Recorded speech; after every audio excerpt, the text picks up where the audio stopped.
لقي الله وهو عليه غضبان ثم ذكر نحو حديث الأعمش غير أنه قال كانت بيني وبين رجل خصومة في بيته. صاف صاف پڑھیں. كانت بيني وبين رجل خصومة في بيته فاختصمنا إلى رسول الله صلى الله عليه وسلم. سمجھ میں آ رہی ہے نا بات؟ حدیث تو وہ آ چکی ہے، بس واقعہ بیان کر رہے ہیں کس واقعے میں حضور نے بتلایا تھا. جی. قال شاہدہ کا مطلوبان، تم گواہ لاؤ اپنے. جی. او یمین، جو اس کی یمین لی جائے گی. جی.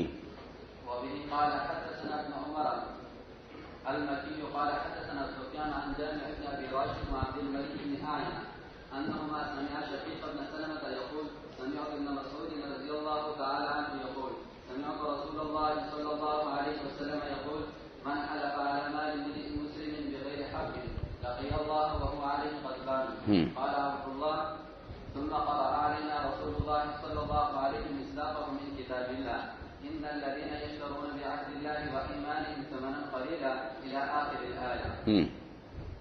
وبه قال حدثنا قتيبة بن سعيد وأبو بكر بن أبي شيبة وهناد بن سري وأبو عاصم الحنفي واللفظ لقتيبة قالوا حدثنا أبو الأحوص عن سماك عن علقمة بن واحد عن أبيه قال جاء رجل من حضرموت ورجل من حضرموت ورجل من هندة إلى النبي صلى الله عليه وسلم فقال الحضرمي يا رسول الله إن هذا قد غلبني على أرض لي كانت لأبي فقال الهندي هي أرض الإير أزرعها ليس له فيها حق. فقال النبي صلى الله عليه وسلم للحضرمي ألك بينة؟ قال لا. قال فلك يمين.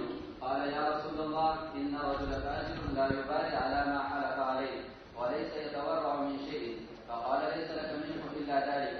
فانطلق ليحلف فقال رسول الله صلى الله عليه وسلم لما أدبر أما لئن حلف على ماله ليأكله ظلما ليلقين الله تعالى وهو عنه معرض. جی. وبه قال حدثني زهير بن حرب وإسحاق بن إبراهيم جميعا عن أبي الوليد قال زهير حدثنا هشام بن عبد الملك قال حدثنا أبو عمانة عن عبد الملك بن عمير عن علقمة بن واحد. فانطلق ليحلف، بس وہ چلا حلف کرنے کے لیے. ابھی پچھلی حدیث جو ہے دیکھ لیا نا لفظ. کہاں چلا؟ ذرا سمجھ لیجیے. یعنی منبر رسول صلی اللہ علیہ وسلم کی طرف چلا. اس زمانے میں عمل یوں ہوتا تھا کہ جب کسی سے یمین لینی ہوتی تھی اسی طریقے کے معاملے میں البینۃ علی المدعی والیمین علی من انکر کے اصول پر، تو تأکد اور توثق کے لیے اس کو منبر رسول صلی اللہ علیہ وسلم کے پاس لے جایا جاتا تھا اور کہا جاتا تھا کہ یہاں قسم کھاؤ. آئی سمجھ میں بات؟ جی. اور اگر مزید تاکید مقصود ہوتی تھی تو یہ حلف لیا جاتا تھا عصر کے بعد، کیونکہ یہ وقت بڑا فضیلت کا وقت ہے. ایسے وقت میں جھوٹی قسم کھانا اور بڑا گناہ ہوگا. جی.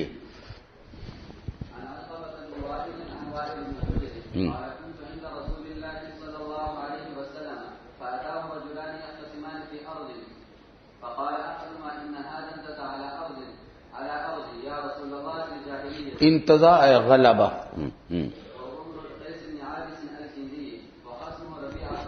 الکندی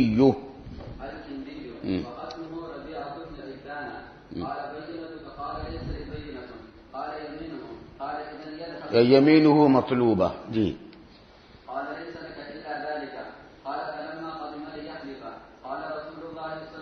یمین اے لک یمین، تجھے حق ہے اس کا یمین لینے کا. جی.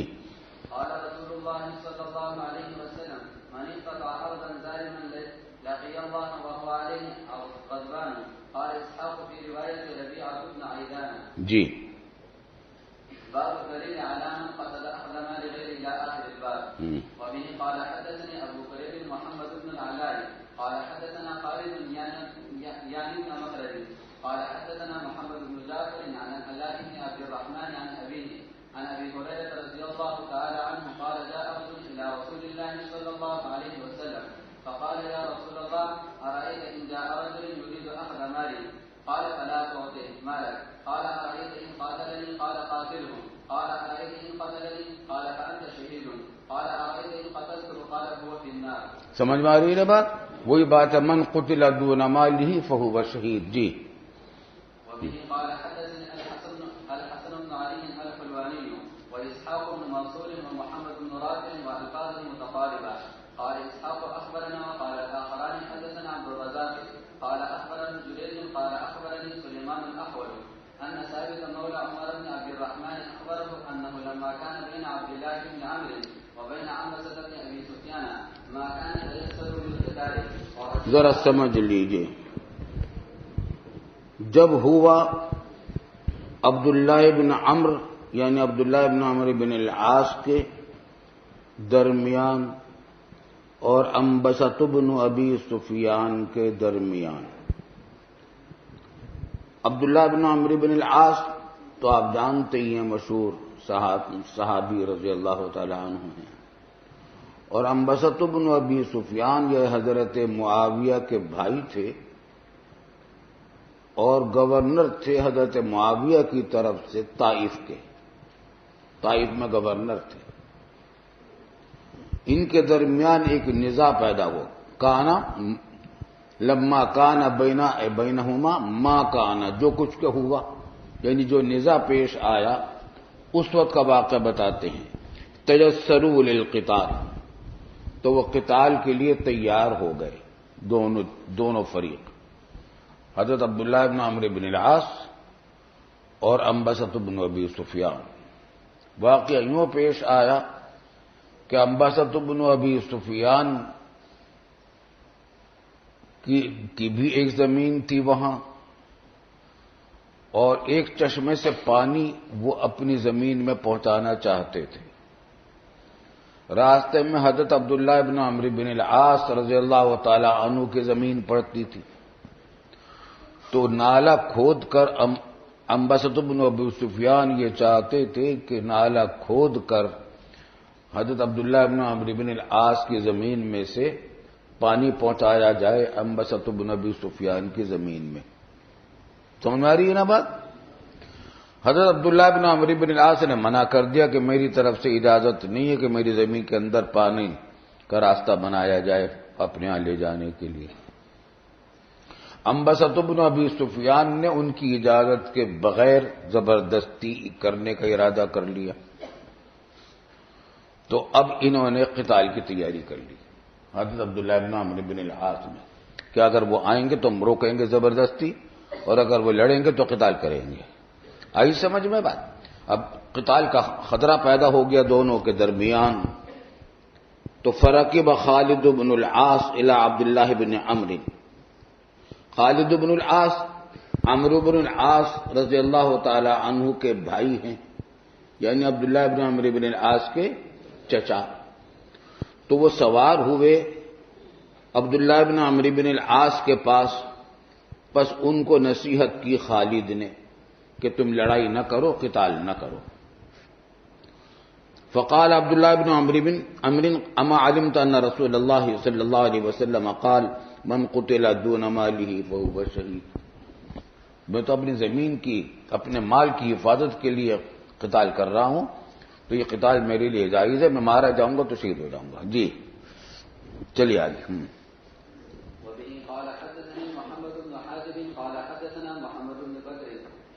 قال وحدثنا احمد بن عثمان النوفلي قال حدثنا ابو عاصم كلاهما عن ابن جريج بهذا الاسناد مثله. باب استحقاق الوالدات لرعيته النار. وبه قال حدثنا شباب بن فروخ قال حدثنا ابو الاشهب عن الحسن قال عاد عبيد الله بن دينار مع قريب بن يسار المزنيه في مرضه الذي مات فيه، فقال معقل اني محدثك حديثا سمعته من رسول الله صلى الله عليه وسلم. عبید اللہ بن زیاد وہی ہے جس کا استلحاق کس نے کیا تھا؟ حضرت معاویہ رضی اللہ تعالی عنہ نے. پہلے زیاد بن ابی ہی تھا اور زیاد بن امی ہی کہلاتا تھا، اور پھر زیاد بن ابی سفیان ہو گیا. بڑا ذہین تھا، انتظامی صلاحیتوں کا مالک تھا. یہی ساری صفات ان کے بیٹے عبید اللہ بن زیاد کے اندر بھی تھی. یہ بھی کسی جگہ کا حاکم تھا، غالباً کوفے کا. جی فقال له معقل انی،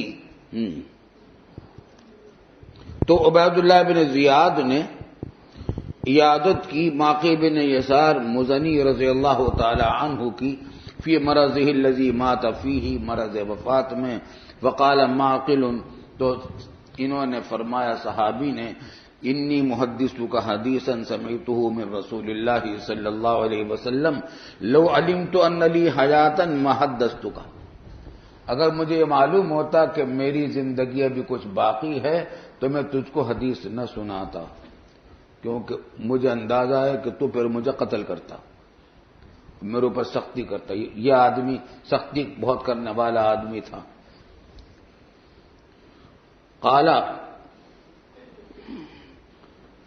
ما حدثتک انی سمعت رسول اللہ صلی اللہ علیہ وسلم یقول ما من عبد یسترعیہ اللہ رعیۃ، نہیں ہے کوئی بندہ جس کو اللہ تعالیٰ کسی رعیت کا راعی بنائے یعنی حاکم بنائے، یموت یوم یموت وہو غاش لرعیتی، اور وہ مرے جب بھی مرے اس حالت میں کہ وہ دھوکہ بازی کرنے والا ہو اپنی رعیت کے ساتھ، الا حرم اللہ علیہ الجنہ، تو اس کے اوپر جنت اللہ تعالی حرام کر دیتا ہے.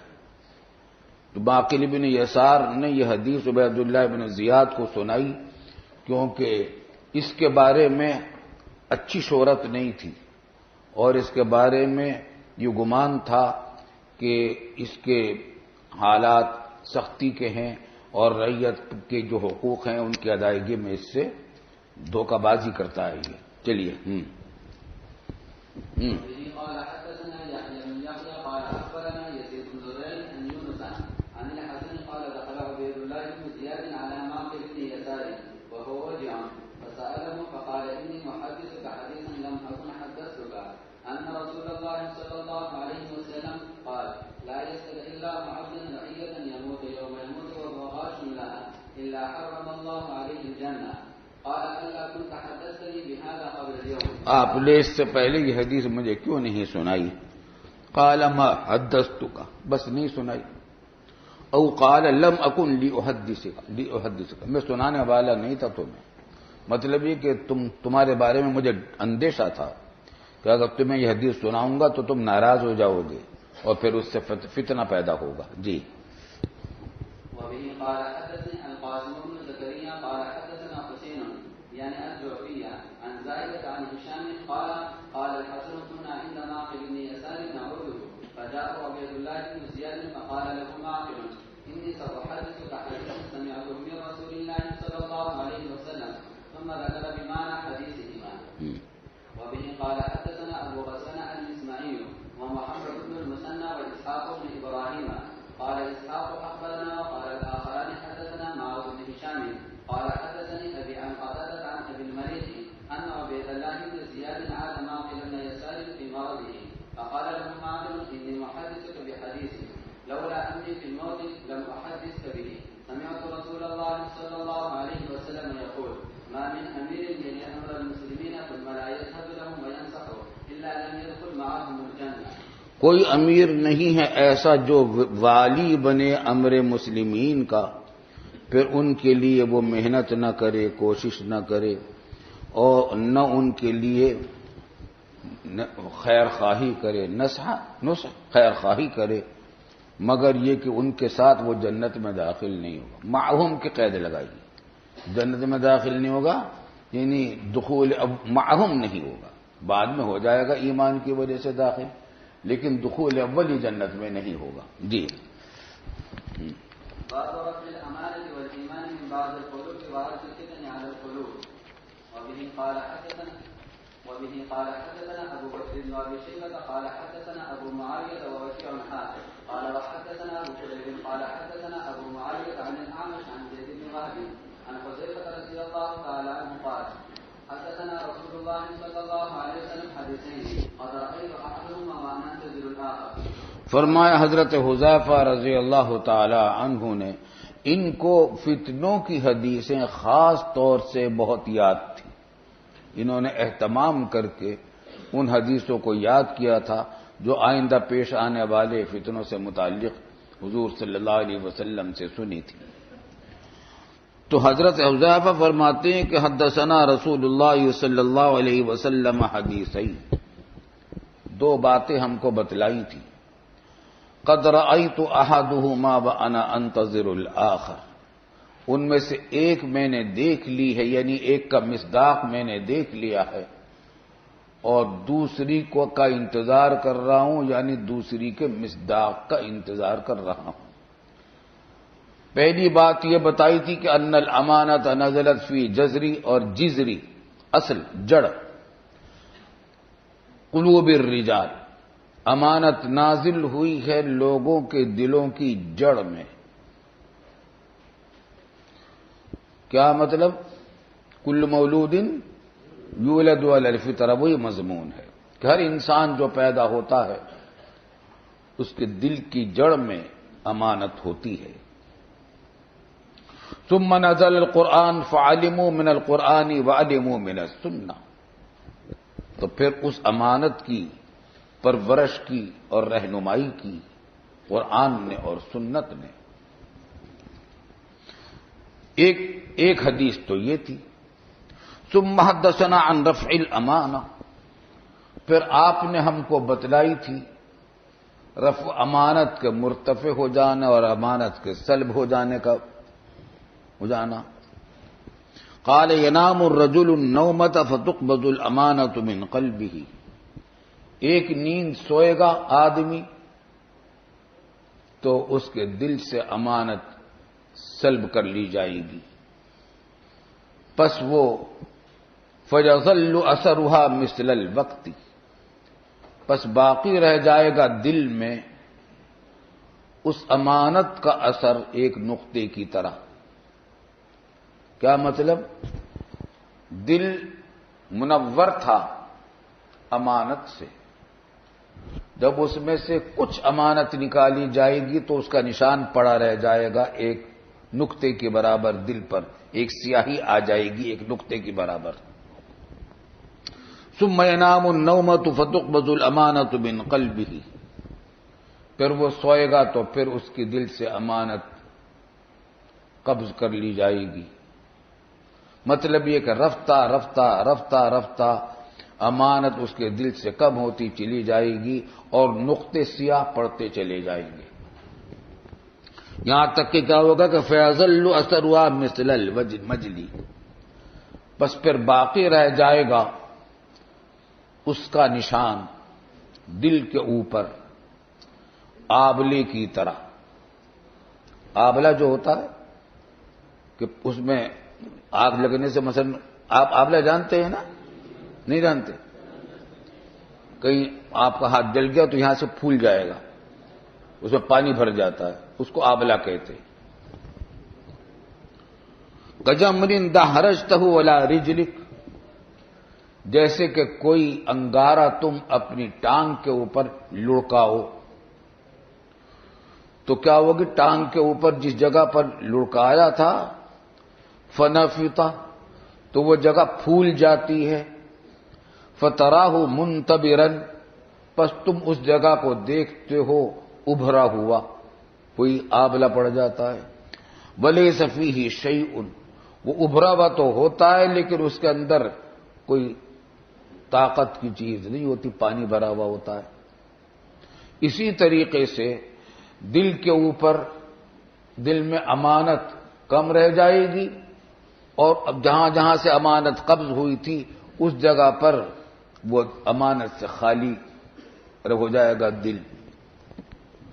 ثم اخذ حسن، پس پھر یا تو حذیفہ نے یا رسول اللہ صلی اللہ علیہ وسلم نے یہ عمل کیا کہ پھر ایک سنگریزہ اٹھایا، پس لڑکایا اس کو اپنی ٹانگ کے اوپر کہ اس طریقے سے، تو سمجھانے کے لیے بتایا کہ اس طریقے سے تم اگر انگارے کو لڑکاؤ گے تو وہاں آبلہ پڑ جائے گا.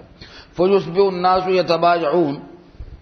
پھر اب کیفیت یہ ہو جائے گی جب رفع امانت ہو جائے گی، یعنی بہت زیادہ رفع امانت ہو جائے گی کہ یتبایعون، اب ایک دوسرے سے بیع و شراء کے معاملہ کریں گے. لا یکاد احد یؤدی الامانۃ حتی یقال ان فی بنی فلان رجلا امینا. پھر کیا ہو جائے گا؟ لفظی ترجمہ دیکھو، یکادو کے اوپر نفی داخل ہو گئی ہے. لفظی ترجمے کے اعتبار سے تو معنی کیا ہوں گے کہ قریب نہیں ہوگا کوئی بھی کہ امانت کو ادا کرے. مطلب ہے کہ امانت تو کوئی ادا کرے گا ہی نہیں، قریب بھی نہیں ہوگا ادائے امانت کے. لیکن یہ مراد ہوگا، ہم نے کچھ قاعدہ بتایا تھا یکادو کے اوپر جب نفی داخل ہو تو کیا معنی ہوتا ہے؟ یاد ہے نہیں کچھ بتایا تھا نا قاعدہ یکادو کے اوپر جب نفی داخل ہوتی ہے تو اس سے مراد مقاربت عدم الفعل مراد ہوتی ہے، عدم مقاربت الفعل مراد نہیں ہوتی. تو مطلب لفظی ترجمہ تو یہ ہے کہ ادائے امانت کے قریب بھی کوئی نہیں ہوگا، یعنی ادائے امانت بالکل ختم ہو چکی ہوگی، قریب بھی نہیں جائے گا کوئی ادائے امانت کی. یہ مراد نہیں، بلکہ مطلب یہ ہے کہ قریب ہو جائے گا اس بات کے کہ ادائے امانت نہ ہو. وہ ادائے امانت کچھ تو ہوتی رہے گی مگر کل عدم ہوگی، عدم کے قریب ہوگی. آ رہی سمجھ میں بات؟ یہاں تک کہ کہا جائے گا کہ فی بنی فلان رجلا امینا، کہ فلاں قبیلے میں ایک آدمی امانت دار رہتا ہے. اتنے امانت دار اتنے کم ہو جائیں گے. حتی یقال للرجل، تو اور جب تعریف جو کی جائے گی لوگوں کی اب امانت کی بنیاد پر اور دیانتداری کی بنیاد پر نہیں کی جائے گی، بلکہ حتی یقال للرجل ما اجلدہ، کتنا وہ سخت ہے، ما اظرفہ، کتنا ظریف ہے، ظرافت والا ادیب ہے، گفتگو میں خوب ظرافت رکھتا ہے. ما عاقلہ، کتنا بڑا سیاسی آدمی ہے.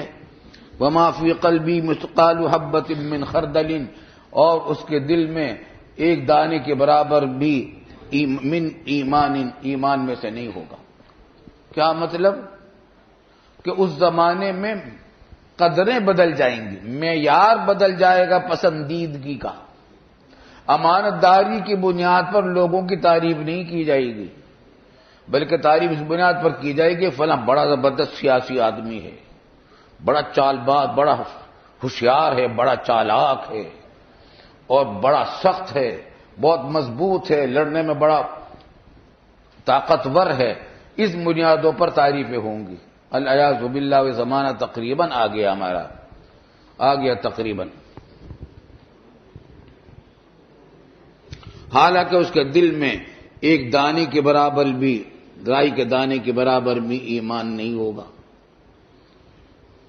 تو یہ رفع امانت کی کیفیت ہو جائے گی. اب آگے تبصرہ کرتے ہیں اس حدیث پر.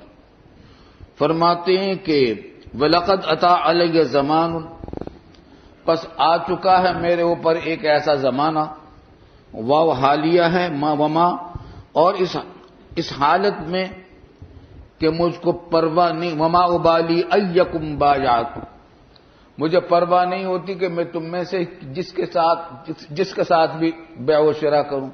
مطلب یہ کہ مجھے اطمینان تھا کہ مجھے نقصان نہیں پہنچے گا کسی سے بیع و شراء کرنے میں. کیوں؟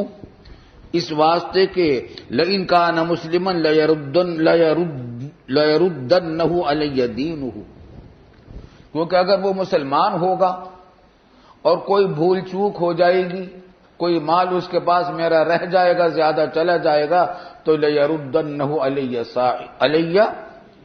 دینہ، تو اس کا دین اس کو واپس لوٹا دے گا میرے پاس، اور وہ کہے گا بھئی تمہارے فلاں پیسے میں نے زیادہ لے لیے تھے، یہ لے لو واپس. اس کا دین اس کو مجبور کرے گا. وَإِنْ كَانَ نَصْرَانِيًّا أَوْ يَهُودِيًّا، یہ حدیث پڑھ لی ہے کہیں نہیں. اور اگر وہ نصرانی یا یہودی، مطلب یہ کہ کافر ہوگا، تو اس کا دین تو میرے پاس واپس نہیں لائے گا اس کو، لیکن لَيَرُدَّنَّهُ عَلَيَّ سَاعِيهِ، لیکن واپس لے آئے گا اس کو میرے اوپر اس کا ساعی، یعنی اس کا حاکم مسلمان ہوں گے، دیانتدار ہوں گے، وہ ظلم نہیں ہونے دیں گے کسی کے اوپر. تو اگر کسی نے ظلم کیا ہوگا، دیانتداری کے خلاف کام کیا ہوگا میرے خلاف، تو اس کو حاکم لے آئے گا میرے پاس اور میرا حق دلوا دے گا. وَأَمَّا الْيَوْمَ فَمَا كُنْتُ لِأُبَايِعَ مِنْكُمْ إِلَّا فُلَانًا وَفُلَانًا. لیکن آج بس میں نہیں ہوں کہ میں بیع و شرا کروں تم میں سے مگر فلاں فلاں متعین اشخاص سے. ہر ایک پر مجھے اعتماد نہیں ہے. جب حضرت حذیفہ رضی اللہ عنہ اپنے زمانے میں یہ کہہ رہے ہیں، ہمارے زمانے میں تو اب یہ حال ہو گیا ہے کہ واقعہ یہ ہے کہ آج کل کسی پر اعتماد کرنا، بھروسہ کرنا بہت ہی مشکل ہو گیا ہے. یہ امریکہ اور یورپ کے لوگ مسلمانوں کے تو اگرچہ بہت دشمن ہیں، بڑی سازشیں کرتے ہیں، لیکن کیونکہ وہ جانتے ہیں کہ تجارت نہیں چلتی، سیاست نہیں چلتی، حکومت نہیں چلتی مگر انصاف کے ساتھ اور دیانتداری تجارت میں سچائی کے ساتھ، تو اپنی دنیا کی خاطر وہ اتنا اہتمام کرتے ہیں کہ بیع و شرع میں جھوٹ نہیں بولتے، جھوٹا وعدہ نہیں کرتے. بار بار تجربہ ہم کرتے ہیں، دھوکہ نہیں دیتے، کیونکہ جانتے ہیں کہ ایک مرتبہ دھوکہ دیں گے بدنام ہو جائے گا ہمارا کاروبار، پھر آئندہ گاہک آئیں گے ہی نہیں ہمارے پاس. وہ دنیا کی خاطر ایسا کرتے ہیں.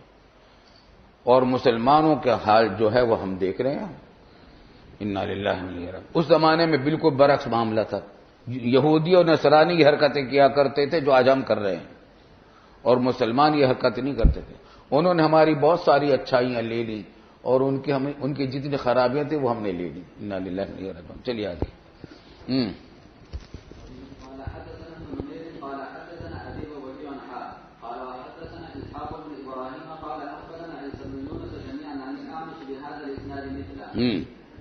وبه قال حدثنا محمد بن عبد الله بن نمير قال حدثنا ابو خالد يعني سليمان بن حيان عن سعد بن طارق عن ابي بكر عن حذيفه رضي الله تعالى عنه قال كنا عند عمر رضي الله تعالى عنه فقال ايكم سمع رسول الله صلى الله عليه وسلم يذكر الفتن فقال یہ حضرت حذیفہ رضی اللہ عنہ فتح کسریٰ کے بعد ان کو حاکم مقرر کر دیا تھا فاروق اعظم نے، گورنر مدائن کا، جو کسریٰ کا دارالحکومت تھا. ہم نے دیکھا ہے کسریٰ کا وہ دارالحکومت، اس کے کھنڈر ہیں اب بھی عراق میں مدائن میں. اور اسی مدائن کے قریب میں ایک جگہ پر مزار ہے حضرت حذیفہ رضی اللہ عنہ کا. الحمدللہ ان کے مزار پر ہماری حاضری بھی ہوئی ہے. تو وہ یہاں آئے ہوئے تھے مدینہ طیبہ، وہاں سے تو حضرت فاروق اعظم نے موقع سے فائدہ اٹھانا چاہا کہ حضرت حذیفہ سے فتنوں کی حدیثیں سنیں. تو مجلس میں وہ موجود تھے تو سوال کیا فاروق اعظم نے کہ ایکم سمع رسول اللہ صلی اللہ علیہ وسلم یذکر الفتن، تم میں سے کس نے سنا ہے فتنوں کا ذکر کرتے ہوئے؟ فقال قوم نحن سمعناہ، حاضرین میں سے بہت سے لوگوں نے کہا کہ ہم نے سنی ہے. فقال لعلکم تعنون فتنة الرجل فی اہلہ وجاری، شاید تم مراد لے رہے ہو وہ فتنہ جو آدمی کو پیش آتا ہے اپنے گھر والوں کے بارے میں، اپنے بچوں کے بارے میں، اپنے گھر والوں کے بارے میں، سمجھے بات کو، اور اپنے پڑوسی کے بارے میں. مطلب یہ کہ صغیرہ گناہ ہوتے ہیں، مثلا ماں باپ بیوی بچوں کے تعلیم اور تعدیب میں کچھ کوتاہی ہو گئی، ان کی محبت کا غلبہ ہو گیا، ان کی تربیت میں کوتاہی ہو گئی، محبت کے غلبے کی وجہ سے اپنی نماز میں کچھ کوتاہی ہو گئی، اس قسم کی باتیں پیش آ گئیں. تو قالوا اجل، کہ ہاں ہماری مراد وہی فتنے ہیں جو آدمی کو اپنے گھر اور پڑوسی کے بارے میں پیش آ جاتے ہیں. قالوا تلک تکفرها الصلاۃ والصیام والصدقہ، ان گناہوں کا تو کفارہ ہو جاتا ہے نماز سے، روزے سے اور صدقہ سے، کیونکہ صغیرہ گناہ ہے.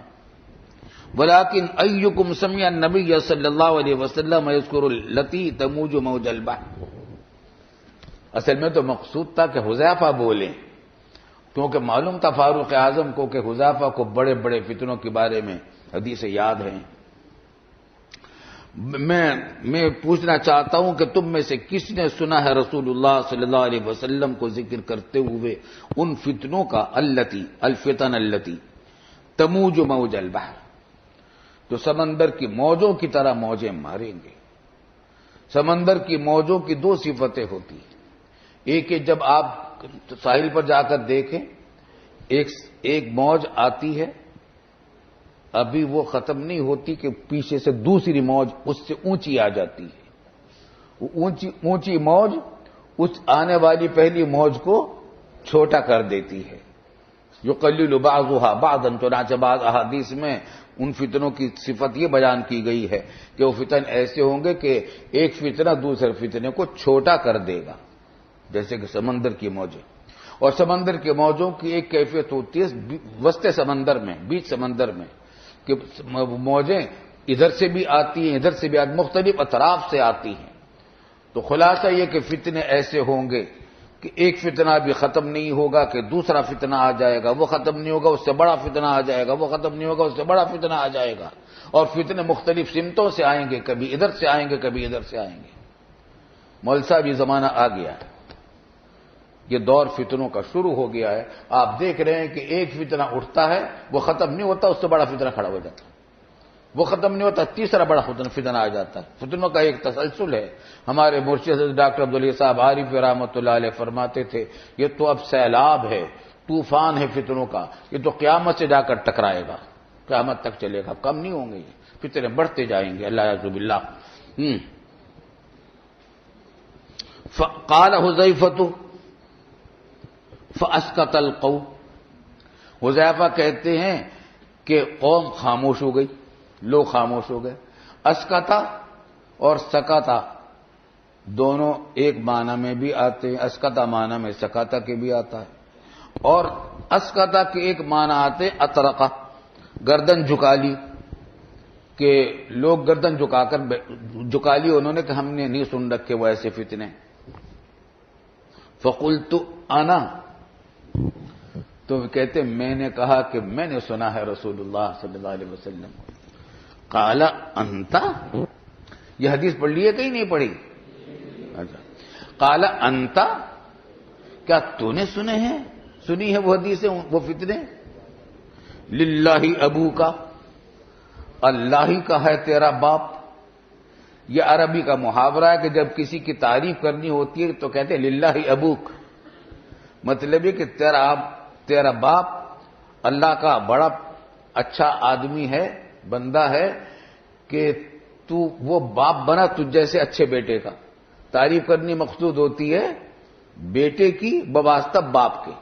آئی سمجھ میں؟ للہ ابوک. قال حذیفہ سمعت رسول اللہ صلی اللہ علیہ وسلم یقول تعرض الفتن علی القلوب کالحصیر عودا عودا. اللہ اکبر. لائے جائیں گے، پیش کیے جائیں گے فتنے دلوں کے اوپر، عودن عودن، کالحصیر، چٹائی کی طرح، عودن عودن. چٹائی کو بنتے ہوئے دیکھا کبھی تم نے؟ اب تو چٹائیاں ہی نہیں، قالین اور دریاں ہو گئیں. ہم نے دیکھی ہیں بہت، ہمارے درسگاہوں میں تو چٹائی ہوتی تھی، دیوبند میں بھی اور یہاں کراچی کی درسگاہوں میں بھی، درجہ حفظ میں فرش ہوتا ہے. چٹائی بنانے والے، چٹائی بننے والے ایسا نہیں کرتے کہ چٹائی وہاں سے بن لی انہوں نے اور یہاں لا کر بچھا دی. اب پورے کمرے میں بچھانی دیوار سے دیوار تک. تو وہ کھجور کی جو پتیاں ہوتی ہیں نا اس سے بنی جاتی ہے، ایسے بنتے ہیں، ایسے. سمجھ رہی بات؟ 1 2 3 4 5 6 ایسے بنتے چلے جاتے ہیں، ایسے بنتے چلے جاتے ہیں. سمجھ آتی نہیں بات؟ تو فتنے آئیں گے دلوں کے اوپر چٹائی کی طرح، ایک ایک پتی کر کے. اود سے مراد ہے پتی، وہ جو جوڑی جاتی ہے.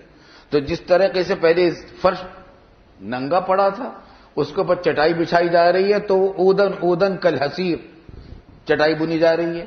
اس طریقے سے وہ دل کو رفتہ رفتہ چھپاتے چلے جاتے ہیں فتنے. اور غالب آتے چلے جاتے ہیں دل پر. تو تورد الفتن علی القلوب کالحصیر عودا فأی قلب اشربها نکت فیہ نکتۃ سوداء.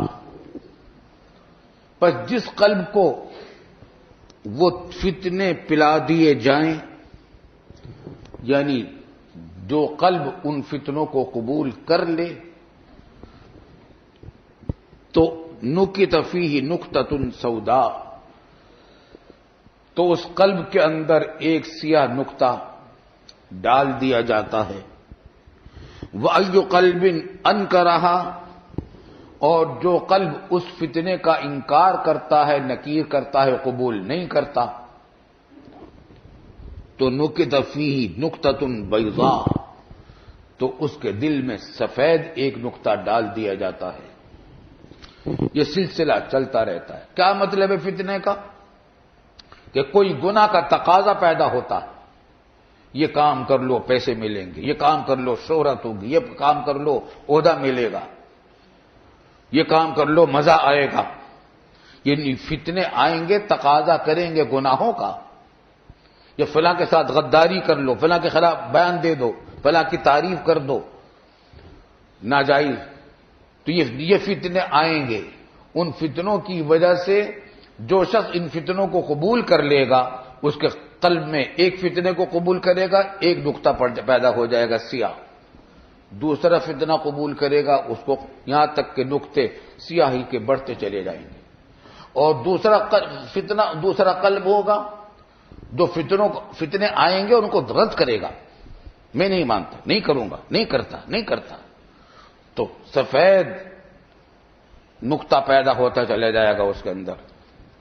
نتیجہ کیا ہوگا کہ حتی تصیر علی قلبین، حتی تصیر القلوب منقسمۃ علی قسمین من القلوب، کہ یہاں تک کہ دل جو ہوں گے لوگوں کے دو قسموں کے ہو جائیں گے. کچھ لوگوں کے دل سیاہ ہو جائیں گے اور کچھ لوگوں کے دل منور ہو جائیں گے، کیونکہ جتنا فتنہ کا وہ مقابلہ کرتے جائیں گے ان کے دلوں میں نورانیت بڑھتی چلی جائے گی. جیسے کہ پیچھے بھی آپ پڑھ چکے کہ آدمی جب کسی گناہ کا ارادہ کرتا ہے اور پھر چھوڑ دیتا ہے تو اس کو اس کا ثواب ملتا ہے، اور گناہ کو اگر کر لیتا ہے تو وہ گناہ اس کے نامہ اعمال میں لکھا جاتا ہے.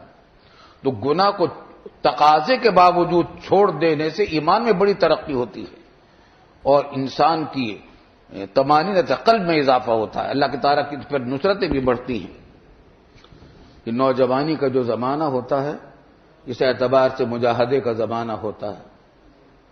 نوجوانی کے زمانے میں گناہوں کے تقاضے بھی بہت پیدا ہوتے ہیں، مگر یاد رکھو در جوانی توبہ کردن شیبہ پیغمبریست، شیبہ پیغمبریست. جوانی کے اندر آدمی گناہوں سے بچ جائے، اللہ کے یہاں اس کا درجہ بہت اونچا ہے، بہت اونچا مقام ہے. اللہ تعالیٰ اس کی توفیق عطا فرمائے. علی ابیض من مثل الصفا فلا تضرہ فتنۃ ما دامت السماوات والارض. تو وہ قلب منقسم ہو جائیں گے. ایک قسم وہ ہو جائے گی کہ سفید پتھر کی طرح ہو جائے گی، جیسا کہ ماربل ہے سفید، سنگ مرمر. تو بعض قلوب ایسے منور ہو جائیں گے. فلا تضرہ فتنۃ ما دامت السماوات والارض. بس ایسے شخص کو کوئی فتنہ مضرت نہیں پہنچائے گا، ضرر نہیں پہنچائے گا جب تک کہ زمین اور آسمان موجود ہیں. مطلب یہ کہ اس کی موت تک اس کو کسی قسم کا کوئی فتنہ نقصان نہیں پہنچائے گا. یہ بہت بڑی بشارت ہے مولوی صاحب. نوجوانی کے زمانے میں آدمی پاک بازی سے وقت گزار لے تو پھر زندگی بھر فتنوں سے حفاظت ہو جاتی ہے. اللہ کے فضل و کرم سے زندگی بھر حفاظت ہو جاتی ہے. اللہ اکبر. والآخر اسود مربادا کالکوز مجخیا. اور دوسرا قلب جو ہوگا وہ سیاہ ہو جائے گا. مربادن، ارباد یرباد اربیدادن باب ادھیمام سے ہے. اس کے معنی ہے کالے میں کالا ہونا، شبہ البیاض، بیاض کے مشابہ سیاہ ہونا، سیاہ نہیں سفیدی مائل سیاہی، سیاہی جس میں کچھ ملاوٹ سفیدی کی بھی ہو، جس کو آج کل گرے کہتے ہیں اور اردو زبان میں سلیٹی رنگ کہتے ہیں، تو ایسا ہو جائے گا قلب. کلکوزی مجخیت، کوز کی طرح، مشکیزے کی طرح. جخا یجخی تجخیدن کے معنی منکوس، اوندا کیا ہوا، اوندا کر دینا. مجخی جس کو اوندا کر دیا گیا، تو اوندا الٹا، مشکیزہ جس میں پانی تھا وہ یوں اس کو الٹا کر دے تو پانی اس میں باقی بچے گا نہیں، البتہ کچھ نمی باقی رہ جائے گی، پانی نکل جائے گا، نمی باقی رہ جائے گی. اسی طریقے سے وہ قلب بھی ہوگا کہ اس کے اندر بیاض کا کچھ حصہ باقی تو رہ جائے گا لیکن پانی سے تقریباً خالی ہو جائے گا. الیاذ باللہ. کیا ہو جائے گا پھر؟ نتیجہ کیا ہو جائے جب دل سیاہ ہو جائے گا؟ لا یعرف معروفا ولا ینکر منکرا، کسی نیکی کو نیک نہیں سمجھے گا اور کسی منکر کو منکر نہیں سمجھے گا. یعنی حسن و قبو کا امتیاز اس کے دل میں ختم ہو جائے گا، نیکی اور برائی کا. الا ما اشرب من ہواہ، مگر اسی چیز کو پہچانے گا وہ جو پلا دی گئی ہوگی اس کے دل میں، یعنی اس کی خواہشات. بس اپنے خواہشات کے پیچھے دوڑے گا، اچھے برے کی تمیز نہیں رہے گی کہ حلال ہے یا حرام ہے، اچھا ہے یا برا ہے. قال حذیفۃ وحدثته ان بینک وبینھا بابا مغلقا، اور میں نے ان کو ایک بات یہ بھی بتلائی تھی کہ وہ فتنے جو آنے والے ہیں ان فتنوں کے اور آپ کے درمیان ایک دروازہ ہے جو بند ہے. یوشک ان یکسرا، قریب ہے کہ وہ دروازہ توڑ دیا جائے. دروازہ جب ٹوٹ جائے گا تو فتنے اہل اسلام کے اندر داخل ہو جائیں گے. ابھی وہ فتنے شروع نہیں ہوئے. آئی سمجھ میں بات؟ بڑے بڑے فتنے جو جن کی مثالیاں دی جا رہی تھی، جو بیان کیے جا رہے تھے. فاروق اعظم تو بڑے ذہین تھے، یوشک ان یکسرا پر چونک پڑے. قال عمر اکسرن ایکسر کسرن، کیا وہ دروازہ توڑ دیا جائے گا؟ مطلب کہ اگر دروازہ بند کیا جاتا تو امید ہوتی ہے کہ وہ کھولے گا بھی، لیکن جب دروازہ توڑ دیا جائے گا تو کیا مطلب ہے کہ بند نہیں ہوگا. تو اکسرن لا ابا لکا، تیرا باپ نہیں ہے.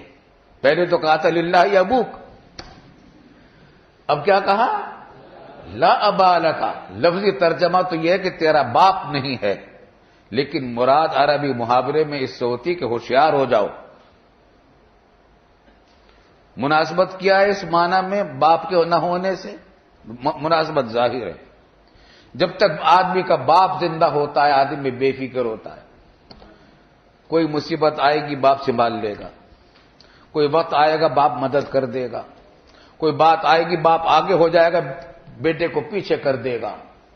لیکن جب باپ کا سایہ سر سے اٹھ جاتا ہے تو آدمی کو ہوشیار رہنا پڑتا ہے، بے فکری کا دور ختم ہو جاتا ہے.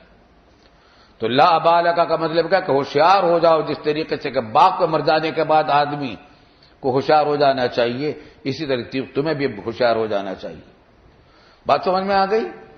اکثرن لا ابالکا فلو انہ فتح لعلہ کان یعاد، پس اگر وہ دروازہ توڑا نہ جاتا بلکہ کھولا جاتا تو شاید کہ وہ لوٹا دیا جاتا، بند کر دیا جاتا. مگر تم کہہ رہے ہو کہ توڑا جائے گا. قلت لا بل یکسر، نہیں وہ کھولا نہیں جائے گا، توڑا جائے گا. وحدثته ان ذلك الباب رجل يقتل او يموت، اور میں نے ان کو یہ بات بھی بتلائی تھی کہ وہ دروازہ جو ہے اس دروازے سے مراد ایک شخص ہے، مرد، جس کو قتل کیا جائے گا یا اس کو موت آ جائے گی۔ وہ دروازہ کون تھا؟ خود فاروق اعظم تھے۔ بخاری شریف میں حدیث آئی ہے، آپ نے شاید ابھی نہیں پڑھی، پڑھ لی۔ وہ جانتے تھے کہ وہ دروازہ میں ہوں۔ چلیے، حدیثا لیس بالاغالیط، میں نے ان کو یہ حدیث ایسی بتائی تھی جو غلوطات میں سے نہیں تھی، پہیلیوں میں سے نہیں تھی جس کے ذریعے دوسروں کو بغالطے میں ڈالا جاتا ہے۔ قال ابو خالد فقلت لسعد یا ابا مالک ما اسود مربادا، مربادن کا کیا معنی ہے؟ قال شدت البیاض فی سواد، تو انہوں نے مربادن کا ترجمہ کیا شدت البیاض فی سواد کا، اور ہم نے کیا مطلب بتایا تھا؟ شبہ البیاض فی سواد، اور یہ تصحیف ہے، اصل میں شبہ البیاض فی سواد ہی تھا، کتابت کی غلطی سے شدت بن گیا ہے۔ معنی اربیدات کے شبہ البیاض فی سواد آتے ہیں، شدت البیاض فی سواد نہیں آتے۔ چلیے آگے۔ قال كنت فملكوز مجخيا، مجخيا کا کیا مطلب ہے؟ قال منکوسا، اوندھا۔ جی پڑھو بھائی، جلدی سے پڑھو،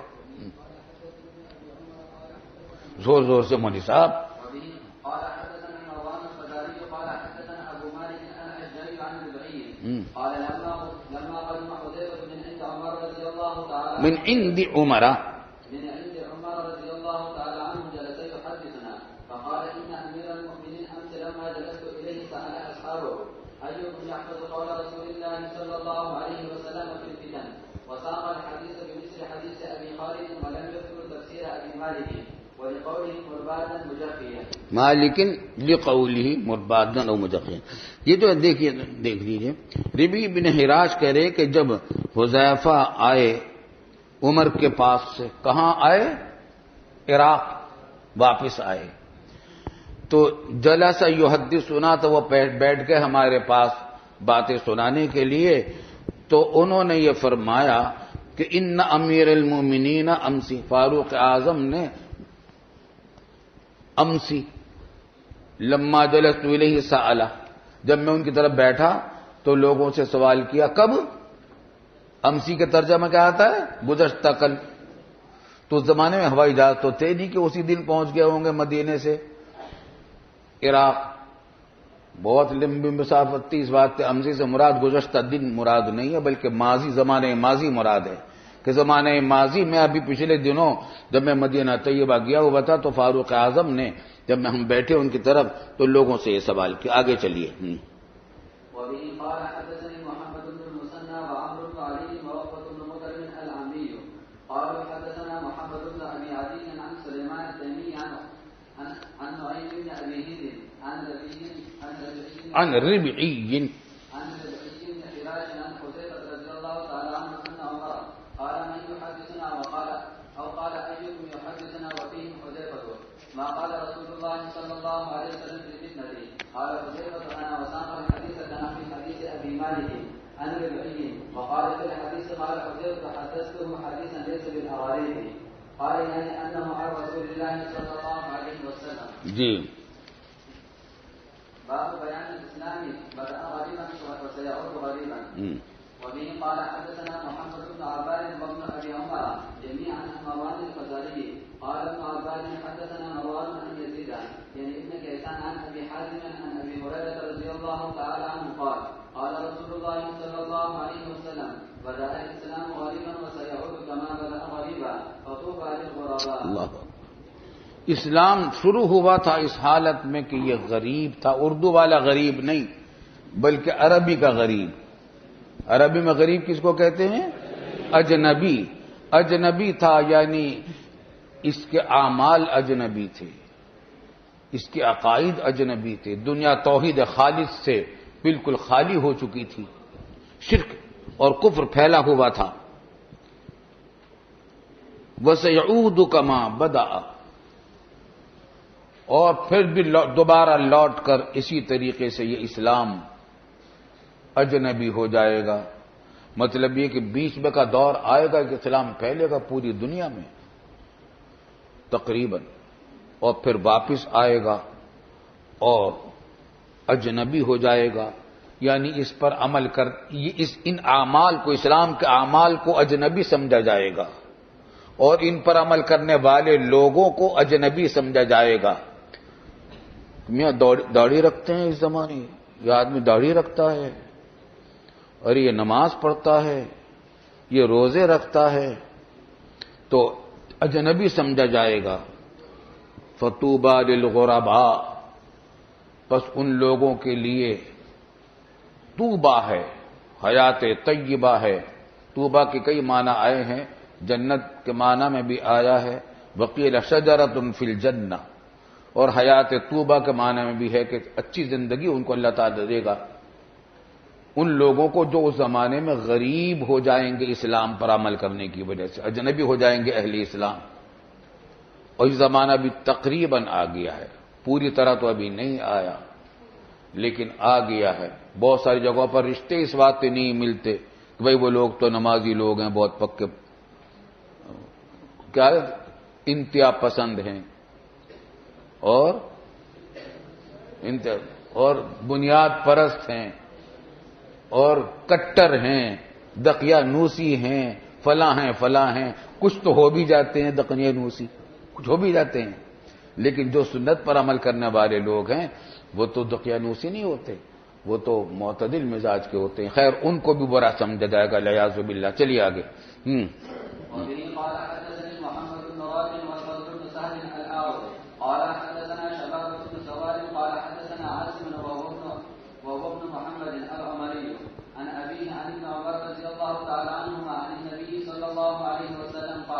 إن الإسلام بدأ غريبا وسيعود غريبا كما بدأ وهو يأجر بين المسجدين كما يأرز وهو يأرز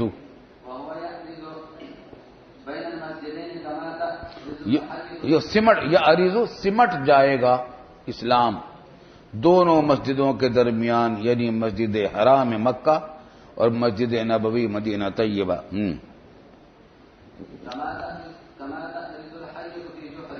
جیسے کہ سمٹ جاتا ہے سانپ اپنے بھٹ میں، مطلب کہ سانپ اپنے بھٹ میں سے نکلتا ہے، بہت گھومتا پھرتا ہے، کھاتا پیتا ہے، پھرتا رہتا ہے اور آخر میں پھر اپنے بھٹی میں گھس جاتا ہے۔ تو سانپ کے ساتھ جو تشبیہ ہے اس کی باقی صفات کے اندر نہیں، صرف اس صفات کے اندر تشبیہ دینا مقصود ہے کہ وہ اپنے بھٹ میں دوبارہ واپس آ جاتا ہے۔ جی۔ وبه قال حدثنا ابو بكر بن ابي شيبه قال حدثنا عبد الله بن نمير وابو اسامه عن عبيد الله بن عمر قال حدثنا ابن نمير قال حدثنا ابي قال حدثنا عبيد الله بن عمر عن عبيد بن عبد الرحمن عن حفص بن عاصم عن ابي هريره رضي الله تعالى عنه ان رسول الله صلى الله عليه وسلم قال ان الايمان لا يخرج الى المدينه كما تخرج الحيه الى كفرها۔ فتح الملم میں حضرت شیخ رحمۃ اللہ علیہ کا یہ قول نقل فرمایا گیا ہے کہ یہ زمانہ وہ ہوگا جب دجال کا زمانہ ہوگا، کیونکہ دجال پوری دنیا میں پھرے گا اور اس کا فتنہ پوری دنیا میں پھیلے گا، لیکن حرمین شریفین میں وہ داخل نہیں ہو سکے گا، تو مسلمانوں کو پناہ گاہ وہی ہوگی۔ لیکن ایک بات اب بھی دیکھ لیں کہ اب پھر یہ اسلام پھر سمٹ کر حرمین شریفین کی طرف آ رہا ہے۔ پہلے عمرے کے اندر اتنے آدمی کہاں ہوتے تھے، حج میں کہاں ہوتے تھے، آج کل 12 مہینے عمرے کے اندر اتنے لوگ ہوتے ہیں کہ ایسا معلوم ہوتا ہے کہ حج ہو رہا ہے۔ چلیے آگے۔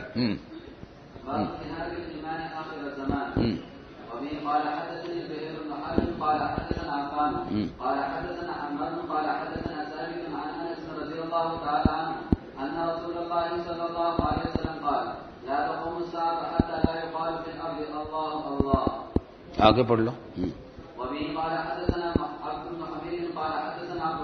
قال اخبرنا قال اخبرنا عبد الرزاق قال اخبرنا معمر عن سالم عن انس رضي الله تعالى عنه قال قال رسول الله صلى الله عليه وسلم لا تقوم الساعه على احد يقال الله الله۔ جی، یہ وہی بات ہے جو پہلے بھی آ چکی ہے کہ تمام اہل ایمان کی روحیں قبض کر لی جائے گی 100 سال پہلے قیامت سے۔ جی۔